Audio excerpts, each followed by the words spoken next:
Good morning, everyone, for me, and good afternoon for everyone else that watching me from the other side of the world. Today, I've got a special guest for this episode, and I've got Stan with me, Stan EFFERDING. He is the one and only professional bodybuilder and a world record powerlifter and founder of the vertical diet. That I think is something that we are going to get into and discuss a little bit more about that. There's going to be a lot of topics that are going to be very interesting, and I encourage you to watch it all. And if you're not able to stay, make sure you can see it later. Let me just talk to you a little bit about what are we going to talk about. We're going to look at what the vertical diet is and some of the principles, whether it doesn't look as a diet or as a method, who is good to do or target it for, sort of the things that are important, for example, deficiencies, micronutrients, and how this might be important for performance for an athlete. We're also going to talk about the sodium and salt and how people fear sodium and salt in the first place. Things about performance and how do we define or understand what's the difference between grain finished or grass finished meat, and whether is that superior, which one is superior, which one is best. Let's see. He's getting the hello. Hi there. Did I make it on? Yes, you did really well. That's okay. I must confess, this is only my second Instagram Live. I've made it. I'm here. No, it's all good. I need to ask you, what have taken you to where you are right now? What made you decide, I want to choose this career for me? I was just a skinny kid in college, and I picked up a muscle magazine, and I wanted to be jacked and tan, and so I just started lifting weights, and I fell in love with it. I absolutely love training to this very day. I've been training, I think the first time was 1985 that I had a serious workout where I was committed to become big. I was 140 pounds when I got to college. I was 18 years old, a freshman in college, and I was really skinny. I was a soccer player, and I wrestled in high school, 98 and 106. I was so skinny. And so I just wanted to get big, and I really loved lifting, and I still love it today. And so I just did anything and everything I could to grow, and I've learned a lot of lessons along the way, and now I'm just sharing those with others. That's amazing, and I think you've done such a great job of doing a lot of seminars, education, and working with your athletes. Do you actually work currently with more athletes, or you're no longer doing that? I do both. I've got a lot of great athletes. A lot of folks have seen some of the people I've worked with, obviously Hafthor Bjornsson and Brian Shaw, world's strongest men, and a whole host of those folks, Nick Best, and more recently Rob Kearney, and NFL football players. Lane Johnson from the Philadelphia Eagles is one of the bigger names that I work with. CrossFit national champions, Camille LeBlanc, Ben Smith, and Becca Voigt, and then, of course, bodybuilders and bikini figure physique, all the way up to the Olympia level with Nadia Wyatt, and even fitness influencers, all over the world. So, yes, I do work with a lot of great athletes. I learn a lot from them, but the bulk of our business now are what I should say is the people that reach out to us and actually utilize our information. The Vertical Diet ebook and the seminar tour is just dad bods and soccer moms from all over the world. We've had over 100,000 unique visitors to our website in the last 2 years. And I've received over 50,000 DMs from people all over the world. And I spend a couple of hours every single day trying to respond to as many as I can. So I'm much more, I think, broadly touching the market now than I used to historically, and what I had kind of cut my teeth on since college, and training people, athletes in particular, through most of the beginning of my career. That leads to my question on what the vertical diet is. And I feel like when you talk about this diet, it's not necessarily a diet, but more so like a method you utilize for approaching your clients in a specific way. And what made you come up with this name to begin with? Yeah, I mean, there's a lot of connotations you could come up with, vertical diet of being narrow as opposed to wide, or, thin as opposed to fat, or you could say being vertical, being active as opposed to sedentary. But Okay. mostly for me, it was about building a foundation of not just foods, but like you said, sleep, hydration, digestion, all those things that are necessary, exercise, obviously. You can't put a 2-bedroom house on a 3-bedroom, or a 3-bedroom house on a 2-bedroom foundation. So I want to build a really strong foundation upon which I can construct any, a skyscraper, a world's strongest man, a UFC fighter, a busy soccer mom who is a real estate agent working out of the trunk of her car and getting up early and taking her kids to school and then picking them up and having to take them to practice and trying to manage, all the things that they have to manage. So for me, it's about creating that foundation so they have the kind of energy that they need to perform in whatever, whether it's sports or just life. And so I built this vertical diet really to be very comprehensive. It's sleep, it's hydration, it's nutrition, it's digestion. We do blood testing. We do high blood sugar and blood pressure control. Obviously, we look at their training for whether it's hypertrophy or strength or cardiovascular fitness, all of that stuff. And then a bunch of specific information as far as what to eat and how to comply long term. So it's over 220 pages with more than 200 references to scientific literature and videos and things to help people comply. But it's real comprehensive. It's the program I've been using with my clients for over 10 years. And it's the culmination of probably everything I've learned since college. Coaching, competing, collaborating with other great athletes and coaches, and then learning a lot from my clients so that I could include all of the things in there that people would ask me over the many years. All those DMs I received resulted in me updating the vertical diet, which is now on version 3.0, to include the bulk of the questions that I get and the answers that I think are most effective for people. So it's kind of a living document now. That's awesome. And I ask you a question following that up. You pay attention to a lot of details, and you also see a lot of aspects of your diet and lifestyle that can affect health and performance. So you look really well into micronutrient presence or deficiencies in your athletes. Why is this? Well, I mean, vitamins and minerals obviously are essential for health. They're part of the foundation necessary to maintain your brain function, your muscles, your nerves, your skin, your blood, your circulation. All of that stuff is really important. There's there's almost 30 vitamins and minerals that you can't manufacture in the body, that you have to get from the diet. And so I do focus on micronutrients as part of the foundation necessary to keep people healthy and active. Because I use this sort of analogy that obviously macronutrients are like the ones that provide you energy and some of the foundation you need to sort of use, like protein is like the building blocks you need to create enzymes and other things. But micronutrients for me are like these little workers that are always there that help you be more efficient, get to where you need to get a little bit faster. So because some of these vitamins and minerals work as cofactors in certain routes in the metabolism, they help to assist the metabolic reactions to be a little bit efficient and faster. Then they are very important in a certain way, even though people look them as, well, why do I need this? Yeah. And fortunately, deficiencies are somewhat rare in the US because we do fortify our foods. But we see more deficiencies in athletes because of the amount of nutrients that they use. We also see it in chronic dieters, of course, in the bikini figure fitness, bodybuilding industry.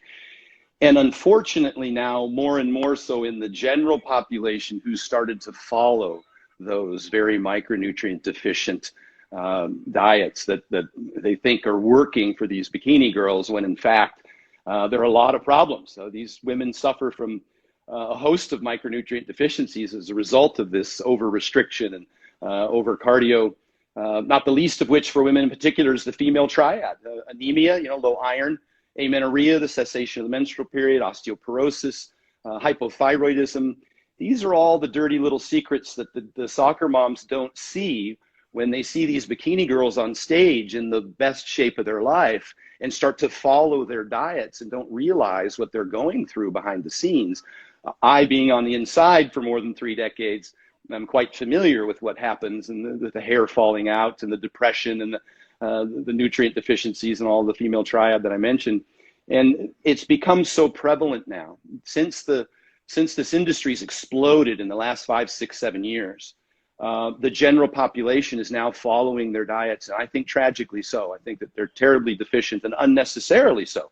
You can achieve that level of fitness without those deficiencies with a much more balanced diet that has that foundation of micronutrients that stay included, and that by picking particular foods that are often demonized, and we can dive into those next. But I just wanted to make sure I kind of laid the foundation for that.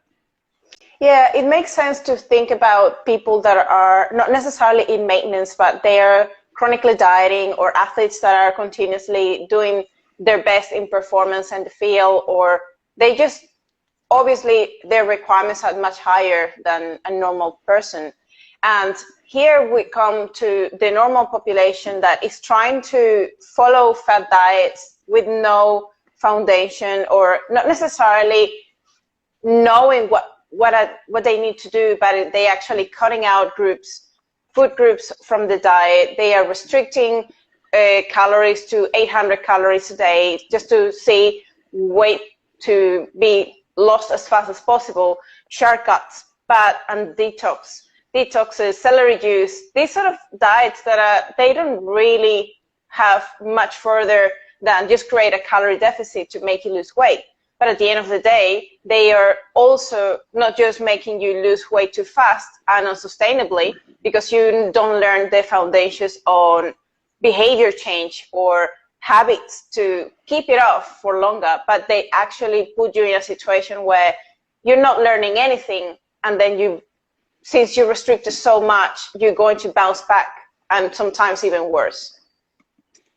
Absolutely, it's tragic, and you mentioned it's unsustainable, which certainly is true. It's not a lifestyle that anybody's going to do for an extended period of time, but it's ineffective, to be honest.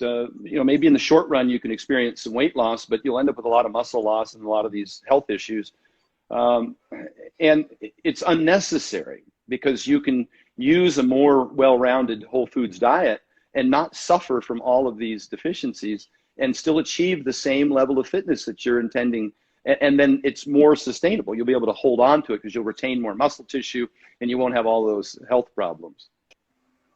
That's exactly what I'm saying. So I would ask you, what would be your stance then in the sense of how would you structure someone's nutrition, especially when looking at an athlete? Would you sort of look at flexible dieting, or is it more specific to what it is, the difference between what your approach is as compared to what flexible diet would be in this field? Yeah, those are all tools, I think, that you can use.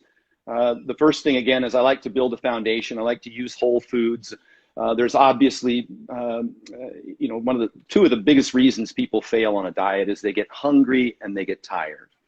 Yep. And you need to address those immediately, and that happens very well using whole foods. Not demonizing foods like red meat, which can be hugely important for heme iron and B12 and zinc. Things like fruit. Often the guru dieters will tell you not to eat fruit, and there's so many valuable nutrients in that.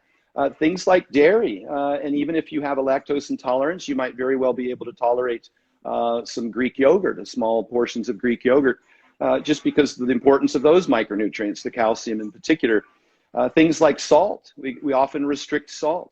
And unnecessarily so, and we can get into that. But so I try initially to include a broad range of whole foods, even whole eggs, as opposed to egg whites, which you might commonly be prescribed by your guru diet guy, and not realize that most of the micronutrients are in the egg yolk.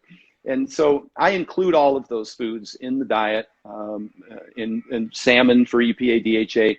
So really, obviously calories are king. Whether you want to lose weight, you got to be in a deficit. You want to gain weight, you got to be in a surplus.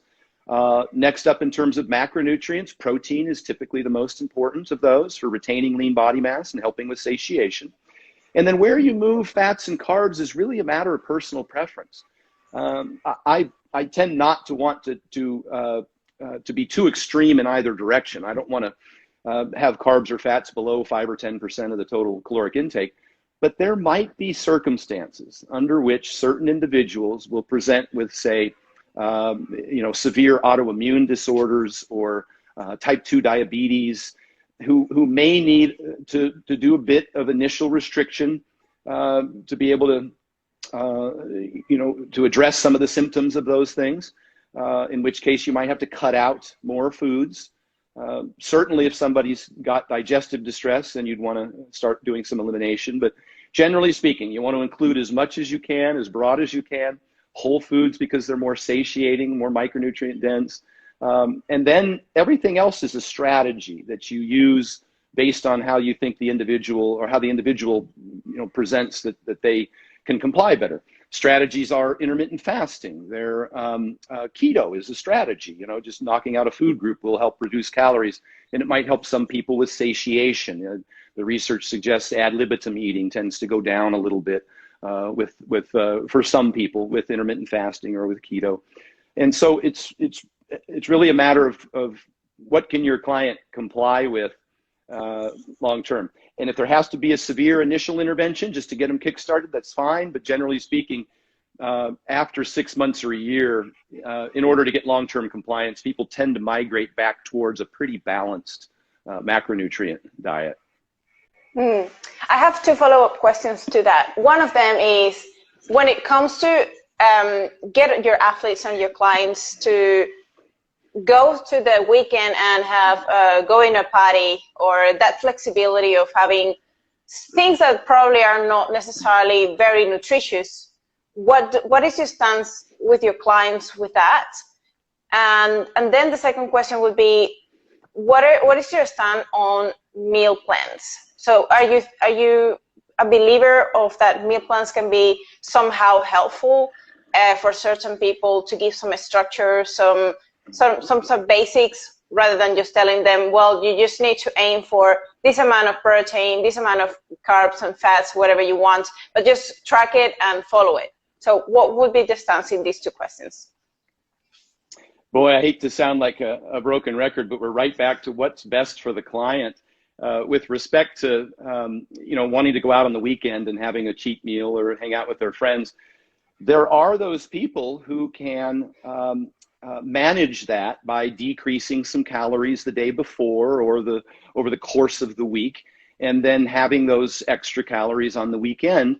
And there are other people who, when they have one cookie, they eat the dozen. And you really have to look at what are their habits, what's their psychological attachment to food. Is it an emotional device? Some people have to go cold turkey because they can't just stop at one. So there's certainly an opportunity for people to be flexible. What we do find in the research is that the people who tend to eat the same things every day tend to eat less of them. It's a food reward studies that talk to us about when we're eating palatable things, we just tend to underestimate how much of them we consume. So it's really just kind of what your ability to control those total calories can be. And then secondly, what did you say again? Remind me. So the meal plan. The meal plan. Yeah. Again, there's some people that want me to babysit them. They want me to tell them exactly what to eat. And that was one of the problems when I came out with the Vertical Diet 1.0, is that there weren't any menu plans or a grocery shopping list, and people wanted that level of specificity. I read some diets and their books about dieting, and they talk about macros, and but they don't get into actual diet plans. In the appendix of my book, I put diets from actual specific every meal from 1,250 calories up to 5,000 for those people who want to be able to, and a grocery shopping list for those people who want to go to the store, buy the food, come home, and make it to plan. Here's something that we do know from the research as well. When you look at the weight control registry, which studied over 10,000 people who have lost 66 pounds and kept it off for over 6 years. They have the most comprehensive study of actual successful weight loss people. 98% of them went on a diet, first and foremost. You can't wing it. You need a plan. You know, a plan is better than no plan. Any diet, it doesn't matter. But secondly, in terms of compliance, the vast majority of people who comply long-term on a diet, they meal prep. And we see that in the bodybuilding, figure, physique, bikini industry. Those people have toted around Tupperwares in their six-pack bag for decades, right? I toted around food when I was in college. I had a backpack full of peanut butter and jelly sandwiches. My goal was to gain weight, so I had to make sure I ate enough. And other people who tend not to be able to control their appetite might end up at a fast food place, or might end up going to the refrigerator when they're hungry and grabbing what they're hungry for, which they tend to overeat. Again, back to food reward. But if they have a pre-portioned Tupperware of the food that they've planned and prepped, then they're a little more likely to stay on course. And again, that's a matter of personal preference, because some people just hate the idea of having everything planned out for them. But if you want to look at successful behaviors, meal prep is number one, above all the others combined, actually. Second being tracking, and third being having a coach. It seems like meal prep's the number one indicator of long-term success.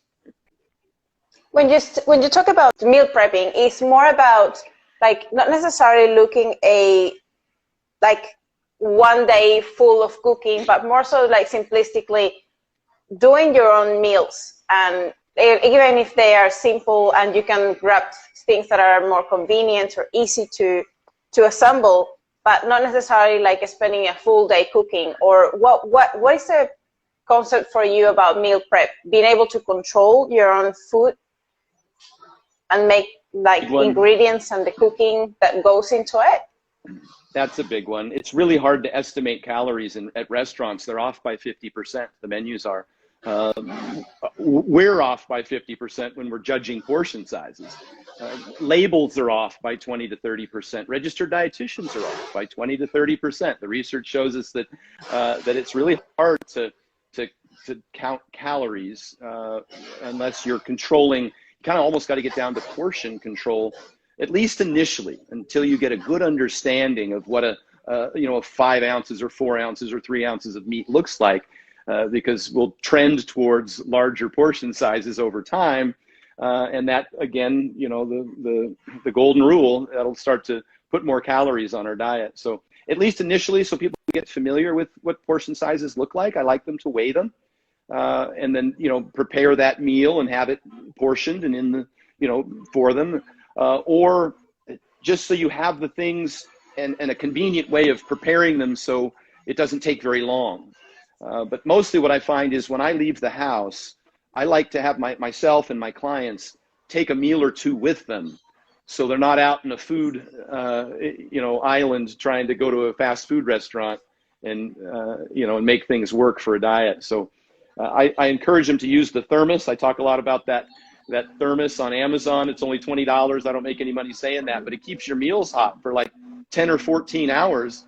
So you can leave the house in the morning with 2 of those and don't have to come back until the evening, and you can manage, whatever. When I have moms that leave the home in the morning, long day, I like to see them have, their meal in hand. It just helps with compliance. A lot of people fear sodium, and it has been demonized often. And what do you think about how much sodium is too much, or how much sodium is too bad for someone? Is it better to look at the ratio between potassium intake and sodium intake, or is it just better to think about a different parameter to say, well, too much sodium over this amount, it is likely to affect your health or your blood pressure or things like that? Boy, this is a can of worms, because it is different for different people. We do have, there are people out there who are hypertensive. They have a predisposition for high blood pressure. They would have a harder time with sodium. Although the research does show that when you get them adequate potassium, their blood pressure stays under control. The general population, they don't seem to have very much problem with sodium intake. There's what's deemed to be a safe range, and this comes from some research from the PURE study, which was the epidemiological study conducted by Dr. Salim Youssef. He's a cardiologist out of Canada, head of the World Heart Federation. And they had over 120,000 people in 22 countries that they actually did urinary excretion studies on to look at sodium intake, and they found a range between about 3 and 6 grams a day. Seemed to be a healthy range that didn't show any adverse effects for cardiovascular disease. The hypertensive people, the salt-sensitive people, when they got over 6 grams, had an increase in all-cause mortality. But when you gave them adequate potassium, that increase flattened out. When anybody, hypertensive or non-hypertensive, got below 3 grams a day, there was a steep spike in all-cause mortality, not to mention how poorly you feel, the lightheadedness from standing up from a seated position, the tiredness, maybe even the effect on digestion, because salt is sodium chloride, hydrochloric acid. We see a lot of these problems.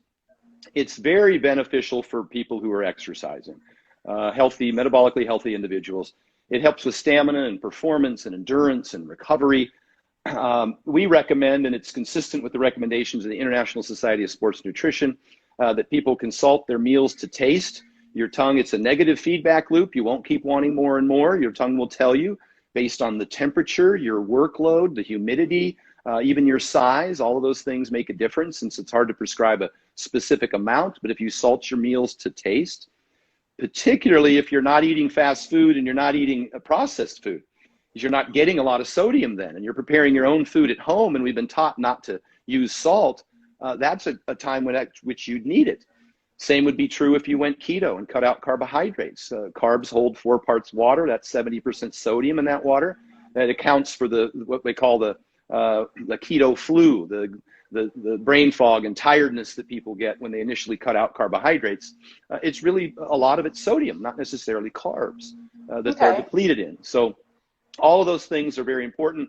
I know there's some research on the DASH diet suggesting people eat under 2 grams or 1.5 grams a day. But a couple things that I never mentioned is those are hypertensive individuals. There are 30-day studies, and they dramatically increase fruits and vegetables, thereby increasing potassium and magnesium. So they would realize the same benefits even in the absence of the sodium reduction, just because they added the potassium and the magnesium. That's why I build the foundation of my diet to include high potassium foods, like a potato, twice as much potassium as a banana, oranges, of course, or juicy fruits, melons and berries. Obviously, there's potassium in yogurt, Greek yogurt, and in meats. It's in salmon, it's in red meat. There's potassium in all of those foods. I don't look at a ratio so much. I try and get a minimum amount of potassium, around 4,000 plus milligrams. 4,700 to be a nice number to shoot for. It's hard to do. You have to be deliberate about it. You have to eat the right foods. That's why I'm very specific about my foundation of foods, is because they include those micronutrients that help with water balance in the body. And the potassium is really beneficial for constipation. I mentioned water balance, edema. You get women that present, particularly pregnant women, with swollen ankles and the like. It's a really, like within 48 hours, they'll see almost a complete relief of those symptoms from increasing potassium, not from decreasing salt necessarily. My concern with decreasing sodium, one is the increase in all-cause mortality from the research, but also because it just makes you so tired and hungry and gives you cravings and lightheadedness and brain fog, and that's no condition under which to live on any diet. So your body can, with the adequate potassium, you can consume significantly more sodium and may need it for hydration, because you'll use more sodium than potassium for hydration, and your kidneys can process significantly more of that out.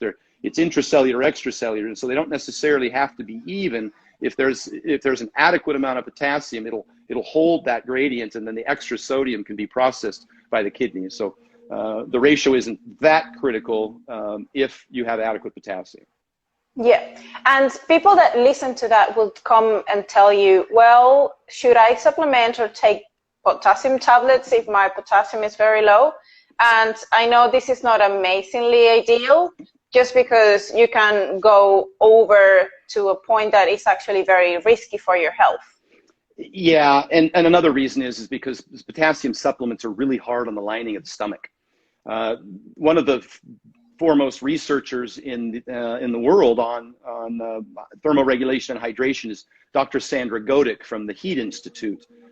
She's a PhD, and she does all the sweat testing on the Philadelphia Eagles and has done some work with some of the clients I've worked with. They do patch tests to see how much salt they sweat out in an hour, so you can prescribe a rehydration program that's adequate for them. She doesn't put potassium supplements in her rehydration protocols. She suggests that you eat the potassium, and I do too. I'm cautious about that for the digestion and how that potassium can impact the lining of the stomach. So no, I don't supplement. Do you believe in supplements overall for someone, even though they might not be deficient in certain micronutrients? How is your approach to supplements? The quick answer to that's no. If you don't have a deficiency in something, then supplementing isn't going to give you an extra benefit. We saw this in the Linus Pauling era when he was megadosing antioxidants, and people started experiencing toxicities and even an increase in mortality as a result. I like to see a blood test if I'm going to start to put, or a very obvious list of symptoms. Or maybe even putting the diet into a chronometer and seeing significant deficiencies and starting to try and remedy those with food first. I do see pretty consistently that people are deficient in vitamin D3 and magnesium at a very high rate. And so we often will supplement with those. Ideally, we'd get a blood test, but even then, RBC magnesium is going to be maintained. Your red blood cells are going to maintain it by taking it from other places in your body. And so it's hard to see a deficiency. So I would watch for, if I did supplement, then I would watch for toxicity in the bloodstream. You might see, like with D3, a toxicity in calcium, because it increases calcium absorption by up to 20-fold. And so you would want to watch those numbers to see if you were in excess. But generally speaking, I've kind of been the guy that's always said shakes are for fakes, eat steaks. I'm not a big fan of supplements, but there are some instances in which they can provide some benefit, and some sports supplements that might give you a competitive advantage at a very high level for a very small percent difference. So. And a lot of people, funny enough, they take supplements as a insurance policy just because their diet is very poor. And it's like, well, I just take multivitamin and vitamin D, and they just follow these sort of general guidelines of, well, just take the supplements that are recommended, but then they don't fix their diet. So it's like, well, I have insurance policy. Yeah, I'd much rather, because there's so many cofactors in food that allow the vitamins and minerals to be absorbed at a better rate.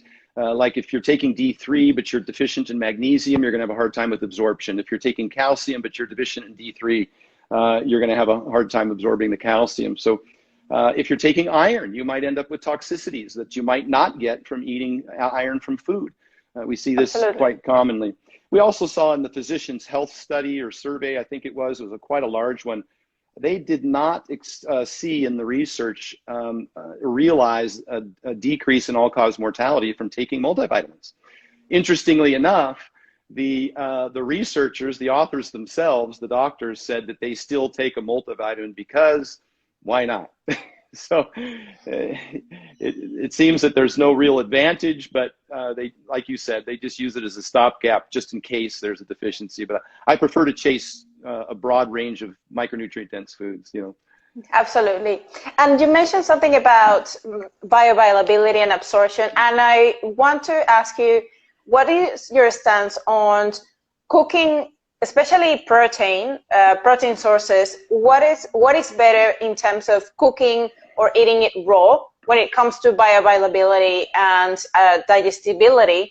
Because sometimes some proteins, most of the times, come in the very complex form, and they need to be broken down. So the heat helps for this sort of molecular structure to open, so it is easier to digest, and obviously there would be more bioavailability in the terms of all the amino acids that we're going to absorb. So what would be your thoughts on that?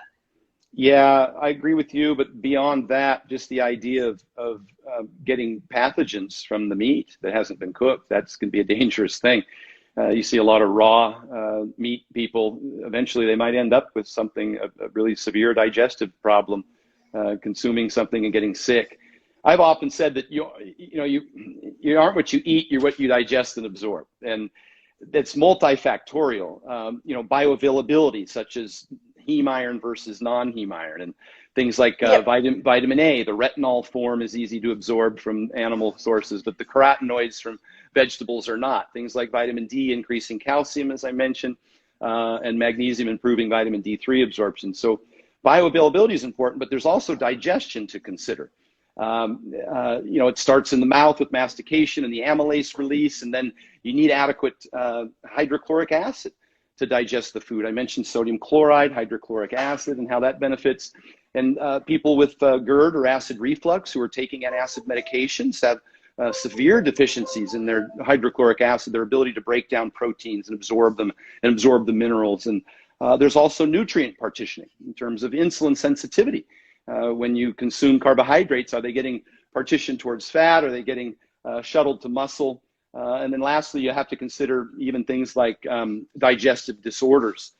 People have problems with malabsorption, IBS, IBD, Crohn's, celiac, food allergies. So there's so much involved in whether or not the food that you're eating actually gets consumed, digested, and absorbed and partitioned to the place that you want it. And we have to address all of those issues, which I attempt to do in the diet, by using, low FODMAP, remedying GERD, fixing, fatty liver and insulin sensitivity issues and all those things, just because it's so important that you digest and absorb your food properly.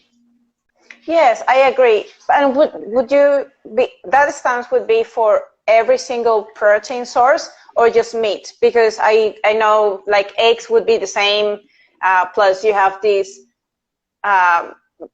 sort of enzymes that will prevent from you to absorb biotin as well. So there are also other risks of not cooking.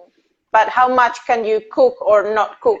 So like when you cook your meat, how much should you cook it? Like, can it be a little bit raw, medium raw? Is that something that determines the availability or the absorbability of those?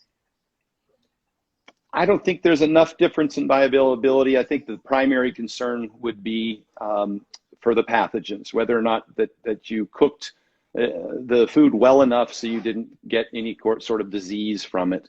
And there's some chicken is supposed to be cooked at, 165 or 160, whereas steak can be cooked as low as say 125 or 130.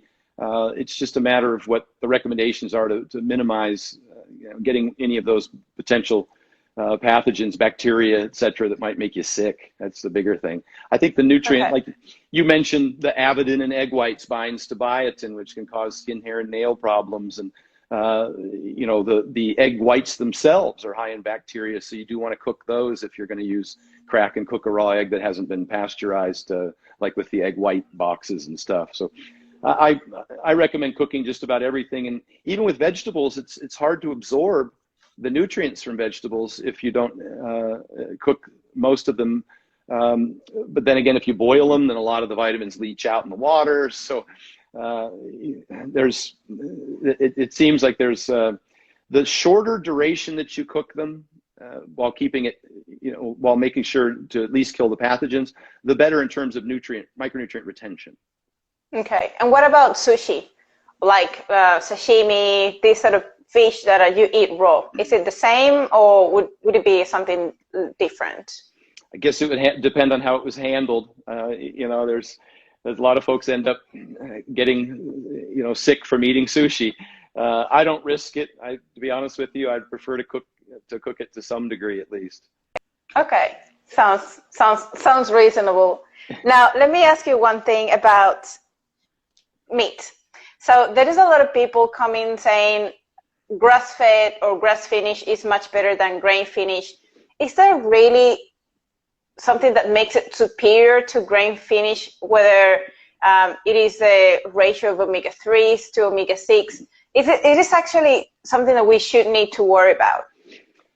Short answer is no. All cattle are raised, they're weaned on their mother's milk. They eat grass through most of their life. Some are finished on grain. The micronutrient density is really similar. I think even, what was his name? Rob Wolf wrote the Paleo Solution. I think when his second book came out, he said that was the biggest mistake he made in the first, was demonizing, was suggesting there was such a huge difference between the two. The big thing is the micronutrients or the omegas, because the cows that are finished on the grain have a higher omega-6. But it's minimal. It's maybe a 3-to-1, 6-to-3 ratio as opposed to a 6-to-1, 6-to-3 ratio. It's still much, much better than the monogastric animals like the chickens or the turkeys or the pigs, they're not ruminants. They don't ferment cellulose fiber and convert it into omegas or into monounsaturates and saturates. So they have a very high, like a 17-to-25 omega-6 to omega-3 ratio. Having said all of that, if you're chasing omega-3s, EPA and DHA, salmon has 200 times the amount of omega-3s as red meat. It's just not where you'd go to find those things. So, absolutely. Not a big difference. And the main reason I mention it is because just in terms of affordability, I wouldn't want to discourage someone from getting a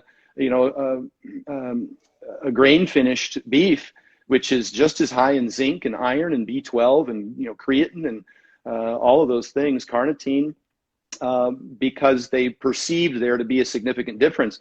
I'd say the same thing about organic versus conventional.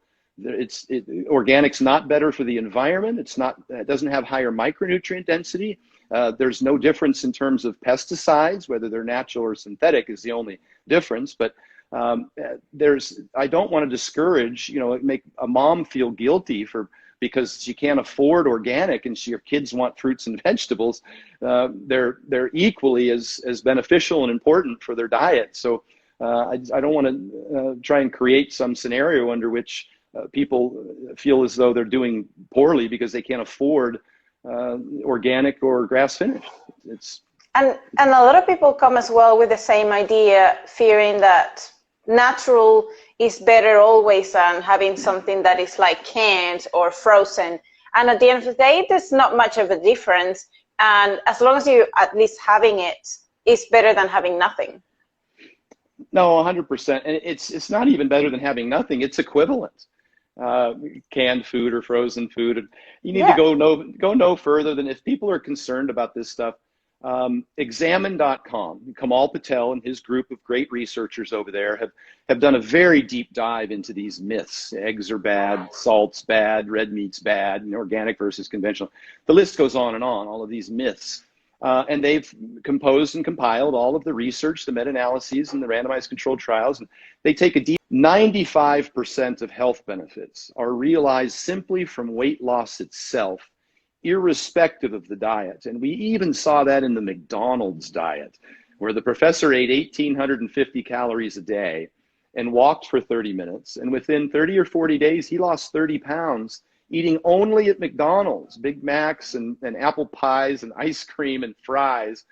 And his blood pressure improved, his blood sugar improved, his cholesterol improved. All of his metabolic markers improved as a result of the weight loss. Now, I would never recommend a McDonald's diet, but in fact, all of these specifics that we're honing in on today are so unimportant when compared to things like sleep, weight loss, stress management, exercise. Those are the big rocks that people should focus on. Absolutely. And I couldn't agree more in the sense that you should just focus on the foundation, and then getting into the minutiae or things that aren't as important if you haven't managed to do the foundation well. Sleep, are you prioritizing your sleep? Are you doing enough exercise? Are you focusing on getting whole foods? Is that right now? To then focusing on, well, I need supplements, or I need to do something else. Whereas if you get into the basics, that's what you need to sort of master first, and then focus on other things. Exactly. And that's why compliance becomes such a big thing for me. And I try and figure out how can I help my client be less hungry and have more energy? Because those are the two biggest reasons. And then we use strategies for that, for hunger in particular. We want to make sure to increase their protein intake because it's satiating and it retains lean body mass and it has a high thermic effect of food so they can eat more and net out fewer calories. I even go so far as to say, eat steak instead of ground beef, just because the mechanical portion of just cutting it, chewing on it, the length of time it takes, the slower digestion, just so that you're satiated for a longer period of time. Things like increasing your fiber intake and using high satiety foods. The index that ranks foods based on how long they keep you full. At the very top of that index is a potato and an orange. And both of those have the added benefit of being very high in potassium. So I include them in all of my weight loss dieters programs. Drinking more water with the meal, and this is just for something as simple as the expansion of your stomach sends a signal for satiety, the fullness of it, and the length of time it takes you to eat, and the amount of bulk. And so maybe a little salad before dinner, just something like maybe an iceberg lettuce with a little bit of shaved carrot and some sliced tomato, and maybe a little bit of fat-free cheddar cheese with some apple cider vinegar on it. That kind of thing, it takes you a little while to consume. It provides some bulk, delays, time, and then you can have a smaller dinner and be satiated and stay full longer.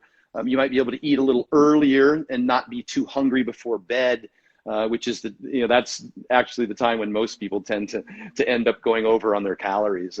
So those are all just little strategies that we use. The 10-minute walk after meals really helps with digestion.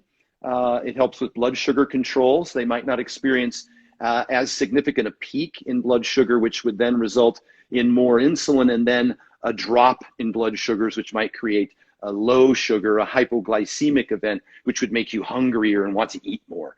And so we use all of those little strategies just to try and, it's not like you're not going to be hungry. I've never claimed that any diet is going to be free of hunger or cravings, but the degree to which it's manageable really matters. And then I mentioned energy, and that's when all of those things like the iron, the B12, the zinc in those whole foods, salt is a monster. Fruit really helps with energy. And fruit's very low in calories. I mean, you could eat a pound of strawberries, you get 130 calories. And it has a decent amount of fiber and water. And so those are all good strategies so that you're not tired and you're not hungry. I agree. And I would ask you one thing about what would be your, let's say, your stance on, or your advice to a client who feels mentally fatigued, tired, and this person is a little bit sore from recent training sessions, but they are debating whether to train or not. They are still sort of saying, well, I should go because I feel like I haven't done enough during the week. Should I go? Should I don't go? And you always use and come up with the strategy of going at least 10-minute walk 3 times a day. Is that something that you would recommend as well for someone who can't train or resistance train? Just nailing the basics. Yeah, couple of things there. One, I would want to know who the client is. Is it just a weight loss client, or is it somebody that's trying to compete in the sport? Yes. And then I would try and get behind and find out, why are they tired? Are they overtrained, or are they underslept, underhydrated, and inadequate nutrition? I'd want to try and fix the big rocks first. And then I'd want to find out if they were dieting just to lose weight. It's harder to recover from training when you're at a calorie deficit. And it's really hard to build muscle in a calorie deficit. It can be done, but it's much less likely. You would have to be pretty undertrained and pretty overweight in order to see a real composition change where you could lose fat and gain muscle at the same time. So I don't actually recommend a lot of hard training when people are dieting. I think it's counterproductive. I think it causes what we call compensation. You go to the gym and you crush a workout, then you come home and you sit more and you eat more. And you can eat a whole lot more than you can burn off in a 40-minute training session, crushing yourself at the gym. I also find that they don't recover from those workouts very well because of the calorie deficit. So my recommendation is that that they use calorie control to lose weight. That's how we lose fat, is we eat fewer calories. And then the exercise portion, there's a lot of research that shows more exercise does not equal more fat loss. And so I incorporate non-exercise activity thermogenesis, which is, the movement that you do throughout the day that is not really planned exercise. Just walking, just getting your 10,000 steps in a day is a really good metric. And as you're dieting, if you start to see those decline, that's the first place I'd pay attention, not crushing myself at the gym. The extra benefit of the 10-minute walk above and beyond just the activity level, the steps, is twofold. It's insulin control. It's twice as effective as metformin for controlling blood sugars, type 2 diabetes. Twice as effective as the #1 prescribed medication in the world for reversing or preventing type 2 diabetes. So I use it for blood sugar control, and I mentioned about its effect on appetite as well. And then also for digestion, people who end up getting a lot of gas and bloating and maybe acid reflux, etc. Walking right after a meal helps with the enzymatic action and the muscular contraction for digestion, so you just don't feel as bloated and your stomach feels flatter. All the other benefits in terms of recovery and delayed onset muscle soreness are certainly there, but I don't look at it as exercise. I use it strategically. Plus, it's something that everyone can do anywhere, anytime. I do it at the airport, or you can drop your kids off at school. The idea of joining a gym and trying to get there to do a 40-minute treadmill walk at the end of the day, not terribly sustainable or enjoyable, and really not that effective, as I just described. But you can build a lifestyle around 3 10-minute walks a day after breakfast, sometime in the middle of the day, and then certainly after dinner or before bed, that you could do every day anywhere, airports, hotels. It's just simple. Plus, it's the kind of habit that if you attach it to something like a meal, it becomes much more likely that you don't have to drive to the gym, you don't have to change your clothes, all the things that might provide impediments for you to actually accomplish a task are washed away. And for me, it's been the most successful recommendation, and the feedback I've gotten from people that when they've implemented, how much it's helped them. It's very easy to just go for a walk, and it doesn't require, as you said, any further thought, or it's just creating sort of the habit to do it and stay consistent with that. But because it is so simple to implement, it is just easier to put it within your habits and being able to maintain it. So it's very sustainable, and it's something that you can apply to every single person, because everyone most of the times can walk. So you would recommend that to someone who is able to do that. Yeah, I work with a very popular fitness influencer out of Australia, Stephanie Sanzo. You'd be familiar with her. We started working together about 2 years ago, and she was getting up at 4 a.m. in the morning and doing cardio and fasted cardio, and again at night. And she had a whole host of the issues that we talked about earlier, just the fatigue and all those kinds of things. In the last 2 years, she hasn't done more than 3 10-minute walks a day for cardio. I work with a third-place Miss Olympia competitor, Nadia Wyatt. And when I prepared her for the Olympia last year, she took 3rd place. Preparing for and placing 3rd in, she never did more than 3 10-minute walks a day to prepare for the biggest physique show in the world. And we used weight training for her, to maintain lean body mass, and we used calorie control to lose body fat. And I should say that I do recommend weight training for 100% of my clients. Retaining lean muscle tissue is extremely 100%. Important. And the best way to do that, even at a calorie deficit, even when you're intermittent fasting, and the best way to do that is just to put the muscles under load so that they think that you still need them and they don't just disappear. That's critical. But I don't have them do these really big bodybuilder style hypertrophy, tons of sets and reps workouts. I actually like them to touch a little heavier weight. They're actually less likely to build muscle with using fewer repetitions and fewer sets of a much heavier weight. And I'm talking like 3 to 5 rep maxes on like a little trap bar deadlift. That'll hold onto your muscle without an extraordinary amount of time or energy invested in the gym, so you don't end up with that compensation. So that's a strategy that I use just to get people to hold on to their muscle, maybe 1 set of chin-ups and one set of heavy dips and one set of trap bar deadlifts, and you're done. That workout might take 15 minutes twice a week. You'll hold on to all your muscle and not put yourself in a position when you're at a calorie deficit to be overtraining and tired and fatigued and to sit and eat more. Yes, I agree. And I guess it will really depend on what's the overarching goal. Because if someone obviously wants to be a strong man, probably just doing a chin-up a day is not going to be enough. But it is the basics that people need just to understand. You don't need to do much is not better. And it always comes back to the context and what your goal is, to the prescription of how much you should be training, how much or how important cardio would be.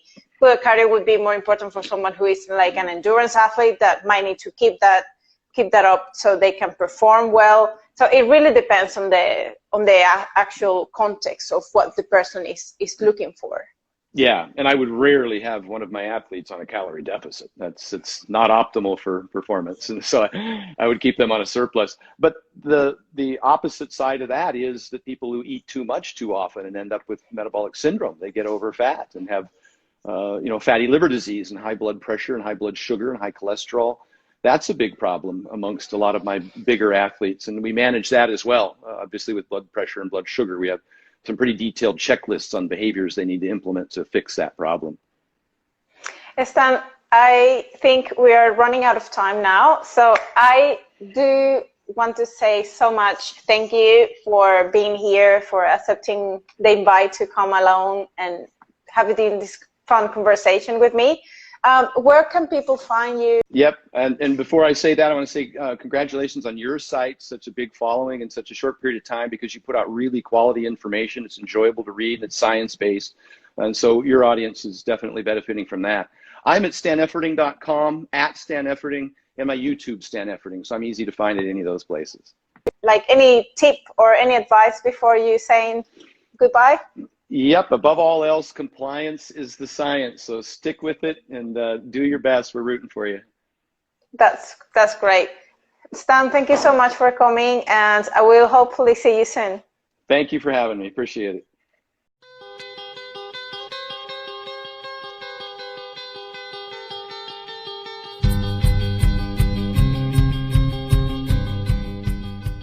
"95% of health benefits are realized simply from weight loss itself, irrespective of the diet." And we even saw that in the McDonald's diet, where the professor ate 1,850 calories a day and walked for 30 minutes. And within 30 or 40 days, he lost 30 pounds eating only at McDonald's, Big Macs and apple pies and ice cream and fries.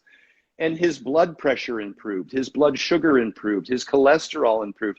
All of his metabolic markers improved as a result of the weight loss. Now, I would never recommend a McDonald's diet, but in fact, all of these specifics that we're honing in on today are so unimportant when compared to things like sleep, weight loss, stress management, exercise. Those are the big rocks that people should focus on.